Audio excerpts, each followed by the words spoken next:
Sorry everyone, my mic didn't work actually now, so I'm just going directly. So let's see what the camera settings also. But wait, done.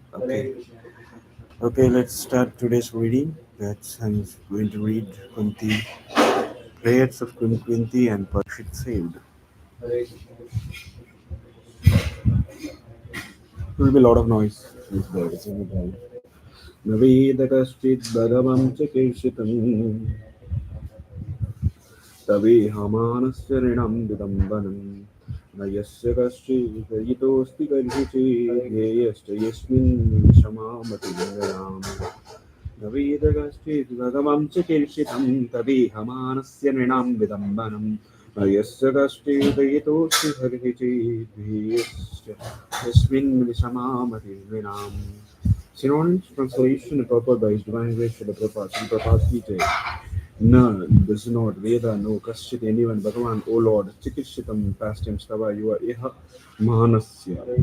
Manasya. Like the worldly men. Rinam, of the people in general. Vidambanam, misleading. No, never. Yes, yeah, his. Kaschit, anyone. Dayataha, object of specified favor. Asti, there is. Karhichit, anywhere. Dveshyaha, object of envy. Cha, and Yasmin, unto him. Vishama, partiality. Mati, conception. Rinam, of the people. Translation: O Lord, no one can understand your transcendental pastimes, which appear to be human and so misleading. You have no specific object of favor, nor do you have any object of envy. People only imagine that you are partial. People envy that you are partial, not that you are partial. The Lord's mercy upon the fallen souls is equally distributed. He has no one as a specific object of hostility. The very conception of the personality of God as a human being is misleading. What is it? Which is misleading? That Lord is a human being is misleading conception. His pastimes appear to be exactly like a human being's, but actually they are transcendental and without any tinge of material contamination. He is undoubtedly known as partial to his pure devotees, but in fact he is never partial as much as the sun is never partial to anyone. By utilizing sun rays, sometimes even the stones become valuable. Whereas the blind man cannot see the sun, although there are innocent rays before him. Ooh, what an example! Blind man and the stones. Although there are enough sun rays before him, darkness and the light are two opposite conceptions, but this doesn't mean the sun is partial in distributing its rays. The sun rays are open to everyone, but the capacities of the receptacles differ. Foolish people think that the devotional service is flattering the Lord to get mercy. Actually, the pure devotees who are engaged in the transcendental loving service of the Lord are not a mercantile community. A mercantile house will gives to someone in exchange for values, but not mercantile community. Hmm. Mercantile house renders service to someone in exchange for values. The pure devotee doesn't render service unto the Lord for such an exchange. Therefore, the full mercy of the Lord is open for him. This is amazing. Pure devotee, nothing in exchange. Okay. Suffering and needy men, inquisitive persons or philosophers make temporary connections with the Lord to serve a particular purpose. When the purpose is served, there is no more relation with the Lord. A suffering man, if he is pious at all, prays to the Lord for his recovery. But as soon as the recovery is over, in most cases, the suffering man no longer cares to keep any connection with the Lord. The mercy of the Lord is open for him, but he is reluctant to receive it. That is the difference between a pure devotee and a mixed devotee. Those completely against the service of the Lord are considered to be in abject darkness. Hmm. Completely against the service of the Lord are in abject darkness. Those who ask for the Lord's favor only at the time of necessity are partial recipients of the mercy of the Lord. And those who are sent person engaged in the service of the Lord are full recipients of the mercy of the Lord. Such partiality in receiving the Lord's mercy is relative to the recipient, and it is not due to the partiality of the all merciful Lord. When the Lord descends on this material world by his all merciful energy, he plays like a human being, and therefore it appears that the Lord is partial to his devotees only, but that is not a fact. Despite such apparent manifestation of partiality, his mercy is equally distributed. In the battlefield of Kurukshetra, all persons who died in the field before the presence of the Lord got salvation without necessary qualifications because death before the presence of the Lord purifies the passing soul from the effects of all sins, and therefore the dying man gets a place somewhere in the transcendental abode.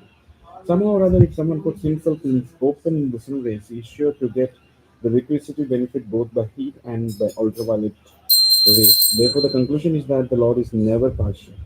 It is wrong for the people in general to think of Him as partial.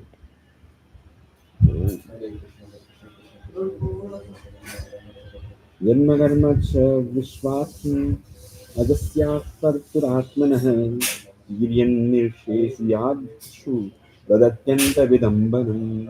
Janma, birth, karma, activities, cha, and Vishwa Atmanam, the soul of the universe, Adasya of the unborn, Akattaha of the inactive, Atmanaha of the vital energy, Devika, animal, human being, Vishu in the sages, Yadakshu in the waters, that, Atyanta vertible, Vidambanam, bewildering. Translation, of course, it is bewildering, O soul of the universe, that you work though you are inactive, that you take birth though you are the vital force in the unborn. You yet descend amongst human beings. You descend among animals, men, sages, and aquatics. Verily, this is bewildering. The transcendental partiality of the Lord not only bewildering but also apparently contradictory. In other words, they are all inconceivable to the limited thinking power of the human being. Inconceivable. What do you mean like inconceivable? No. Adokshita. The Lord is the all-pervading supersoul of the whole existence, yet He appears in the form of gold amongst animals, in the form of human being as Rama, Krishna, etc., in the form of Rishi like Narayan, in the form of aquatic like fish. Yet it is said that He is unborn and He has nothing to do. In the Shruti Mantra, it is said that the Supreme Brahman has nothing to do, no one is equal to or greater than Him. He has manifold energies and everything is performed by Him perfectly by automatic knowledge, strength, and activity. All these statements prove without any question that the Lord's activities, forms, deeds, and all are all inconceivable to our limited thinking power. And because He is inconceivably powerful, everything is possible in Him. Therefore, no one can calculate with Him exactly. Every action of the Lord is bewildering to a common man.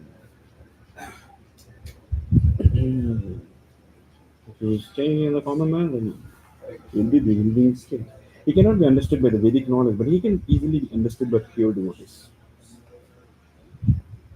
The meaning of this, he cannot be understood by Vedic knowledge, but he can be easily understood by pure devotee because they are intimately related with him. Vedic knowledge doesn't relate to the Krishna. I have a question like this. It cannot be understood by the Vedic knowledge. This is the question for me. So I'll be underlining. See, I think that's better. If I underline the questions that I can ask later.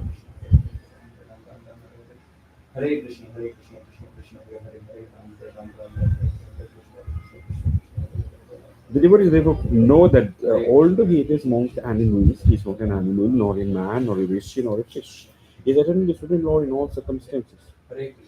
गोप्याददे त्वयि कृतागसि धामसारु याति सशास्त्रकलिलङ्घन सम्भ्रमाक्षं वक्त्रं निनीय वयभवानयस्तस्य स मां विमोहयति धीर्यति यद्विवेति. Srinad, Gopi, the cohort lady Yashoda, Dahadi, took up Twai on your Krita Ghashi, creating disturbances by breaking the butter pot. Dhamne, rope, Tavat, at the time, Ya, that which they your Dasa. Situation, Asruk Halila, overflooded, sorry.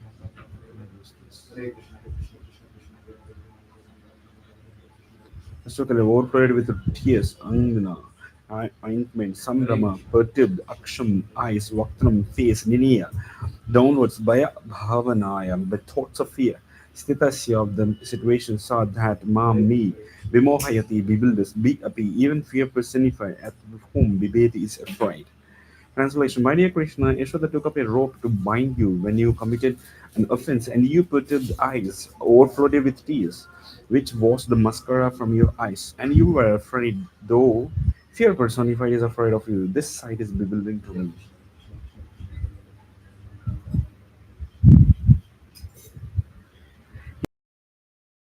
Another explanation of the bewilderment created by the past tense of the Supreme Lord. The Supreme Lord is the supreme in all circumstances already explained. Here is a specific example of Lord being the supreme.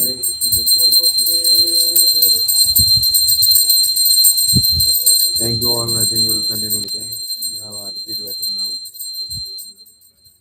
Samsara bro.